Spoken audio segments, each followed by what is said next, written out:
राम राम तो कह लोगे, पर राम सा दुख भी सहना होगा।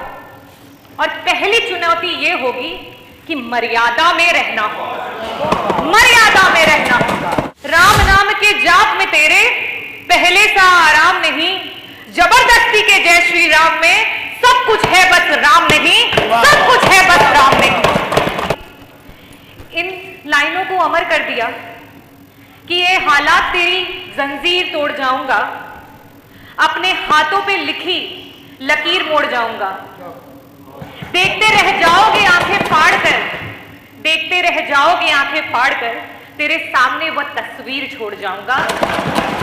और बाबा भीमराव अम्बेडकर जी ने वो तस्वीर छोड़ी, वो संविधान छोड़ा हमारे पास, और उस संविधान के नाते सर्वोच्च न्यायालय ने आदेश दिया और आज अयोध्या में रामलला विराजमान है और ये आपकी सरकार के उपस्थिति में है। मैं आपको बधाई देना चाहती हूँ। आज के युवा, ये एक बड़ी अच्छी कविता है, जरा गौर से सुनिएगा, बड़ी जरूरी है। राम राम तो कह लोगे, पर राम सा दुख भी सहना होगा। और पहली चुनौती यह होगी कि मर्यादा में रहना होगा, मर्यादा में रहना होगा। जीरो टॉलरेंस अगेंस्ट क्राइम का दावा देने वाली ये सरकार, राम राज का दावा देने वाली ये सरकार, आज जगह जगह पर खुलेआम जिस तरीके से दिन दहाड़े हत्याएं हो रही हैं, लूट हो रही है, महिलाओं के साथ दुष्कर्म हो रहे हैं। मैं अगर अपने विधानसभा और अपने जनपद की बात करूं, दिन दहाड़े प्रजापति समाज के 2 बच्चों को गला रेत करके मार दिया गया। एक पटेल समाज के डॉक्टर की दिन दहाड़े गोली मार करके हत्या कर दी गई। मेरी विधानसभा में बिशुनपाल व्यक्ति की हत्या कर दी गई मार के, साथ ही साथ मल्हनी विधानसभा में एक सुनार की गोली मार करके हत्या कर दी गई। अध्यक्ष जी, आईआईटी बीएचयू की एक छात्रा के साथ जो वारदात हुई वो किसी से छुपी नहीं है कि किस तरीके से उसके साथ सड़क पे खुलेआम दुष्कर्म किया गया। और ऐसी ना जाने कितनी हजारों वारदातें हैं जो रोज हुई जा रही हैं। आप क्या कहते हैं, क्या ये पुलिस की नाकामी है? क्या ये पुलिस की गलती है, या ये उन युवाओं की गलती है जो आजकल क्राइम की ओर बढ़ता चला जाता है, जा रहा है, क्रिमिनल बनता चला जा रहा है? नहीं, ये आपके सरकार की नाकामी, ये आपके सरकार की गलती है जिसकी वजह से ये हो रहा है। आज जिस सरकार को शिक्षा की गुणवत्ता की तरफ सोचना चाहिए, जहां एक माँ बाप अपनी पूरी उम्र लगा देते हैं अपने बच्चे को एक बेहतर शिक्षा देने के लिए, लेकिन जब उस बच्चे का समय आता है तो ना उसके पास रोजगार है, ना उसके पास कारोबार है। इस विफल सरकार में एक बच्चा अपने आप को सफल करने की होड़ में आज क्राइम की तरफ बढ़ता चला जा रहा है, तो उसके लिए सिर्फ और सिर्फ आपकी सरकार जिम्मेवार है। अध्यक्ष जी, अगर मैं क्राइम की बात करूं तो उसकी पुष्टि यह भी करता है कि आज जब से भाजपा की सरकार आई है तब से अभी तक आपने अपना डीजीपी जो नियुक्त किया है वो भी कार्यवाहक ही रहे हैं, अभी तक कोई आपने परमानेंट डीजीपी तक नहीं दिया। अध्यक्ष महोदय, पुरुषोत्तम रामचंद्र जी की अगर हम बात करें तो रामचंद्र जी ने तो शबरी के जूठे बेर खाए थे। उन्होंने तो केवल सुग्रीव और हनुमान को गले लगाए, और साथ ही साथ चाहे वो अहिल्या हो या फिर वो निषाद राज, सबको अपनाया। अगर वो चाहते तो वो रावण को हराने के लिए बड़े बड़े राजाओं के साथ संधि कर सकते थे, वो चाहते तो बड़ी बड़ी सेनाओं को ला सकते थे, लेकिन उनकी सेनाओं में कौन था? उनकी सेनाओं में थे वो गरीब, उनकी सेनाओं में थे वो दलित, उनकी सेनाओं में थे वो पिछड़े। उन्होंने उन्हें क्यों जोड़ा और उन्हें क्यों साथ लेकर के आए?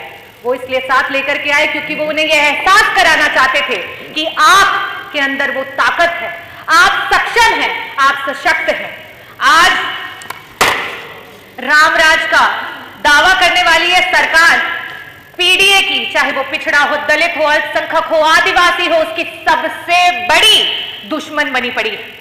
आज अगर हम बात करें शिक्षा में, 69,000 शिक्षकों की भर्ती के घोटाले को आज तक कोई भूला नहीं है और बार बार इस सदन से उसकी गुहार लगाई जा रही है। आज अगर मेडिकल कॉलेजेस की बात करें, चाहे वो किंग जॉर्ज मेडिकल कॉलेज हो, चाहे वो आरएमएल हो, चाहे वो एसजीपीजीआई हो, आज भी अगर प्रोफेसर्स की भर्ती की बात आती है तो वहां जगह जगह पर आरक्षण का हनन हो रहा है और जगह जगह पर गलत तरीके से भर्तियां की जा रही हैं। आज भी 112 डायल की हमारी बच्चियां जो संवाद अधिकारी के रूप में काम करती थी, वो अपनी नौकरी के लिए गुहार लगा रही हैं। आज आउटसोर्सिंग के नाम पर हमारे गरीब, हमारी देश की गरीब जनता को बंधुआ मजदूर बना दिया गया है। अध्यक्ष जी, आज 2-2 हजार की पगार पे उन लोगों से 8-8, 12-12 घंटे काम कराया जा रहा है। ये स्थिति है आपके सरकार।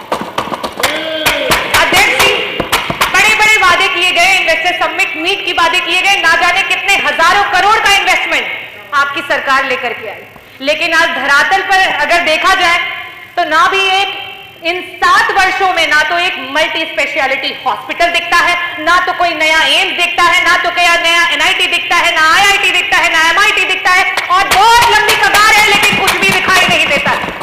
आपके इन बड़े बड़े इन्वेस्टमेंट्स में रोजगार और व्यापार सिर्फ और सिर्फ कागजों पे दिखाई देते हैं, हकीकत में कहीं दिखाई नहीं देते। आज हमारे देश का युवा कुछ चंद पैसों के लिए अपने देश से पलायन करके दूसरे देश में जाने के लिए तैयार है। ये सच में बड़ा ही शर्मनाक है। अगर हम बात करें आज थाने की, तहसील के और अधिकारियों के ऑफिस की, तो ये समझ ले अध्यक्ष जी कि ये सरकारी जितनी भी जगह है वो सिर्फ और सिर्फ भ्रष्टाचार के अड्डे हैं और कुछ भी नहीं। आज अगर जमीन का नाप होता है तो वो जमीन के नाप जो है वो मौखिक रूप में आदेश होते हैं। आज तो लिखित भी बंद हो गया है, क्योंकि जब जितनी रिश्वत आती है उस हिसाब से ये नाप बदल जाते हैं। अध्यक्ष जी, ये आपकी सरकार बार बार जनता के मूलभूत अधिकारों के लिए जब भी विपक्ष ने आवाज उठाई है तो हमेशा ये आवाज आती है कि अरे जब बबूल लगाया तो आम कहां से पाओगे, जब बबूल लगाया तो आम कहां से पाओगे। जब से समाजवादी पार्टी की स्थापना हुई उस तब से लेकर के अध्यक्ष जी आज तक का अगर कार्यकाल देखा जाए तो अगर समाजवादी पार्टी ने 12 साल सत्ता पे राज किया है तो आपको 13 साल हो चुके हैं। और उसके बाद मैं आज आपको ये बता सकती हूं कि समाजवादी पार्टी ने मेट्रो लाइन बनवाई, समाजवादी पार्टी ने एक्सप्रेसवे बनवाया, समाजवादी पार्टी ने गोमती रिवर फ्रंट बनवाया, एकाना बनवाया, मेदांता बनवाया, इलेक्ट्रिसिटी प्रोडक्शन यूनिट बनवाई। सबसे बड़ी बात, उन्होंने बच्चों को साक्षरता देने के लिए जगह जगह लैपटॉप बांटे, उन्होंने best park Janeshwar Mishra park बनवाया, उन्होंने पुलिस हेडक्वार्टर बनवाया, आज जहां पे सीएम बैठते हैं, लोक भवन बनवाया, एम्बुलेंस दिया और साथ ही साथ डायल 100 दिया, जिसे आज आप 112 के नाम से इस्तेमाल कर रहे हैं।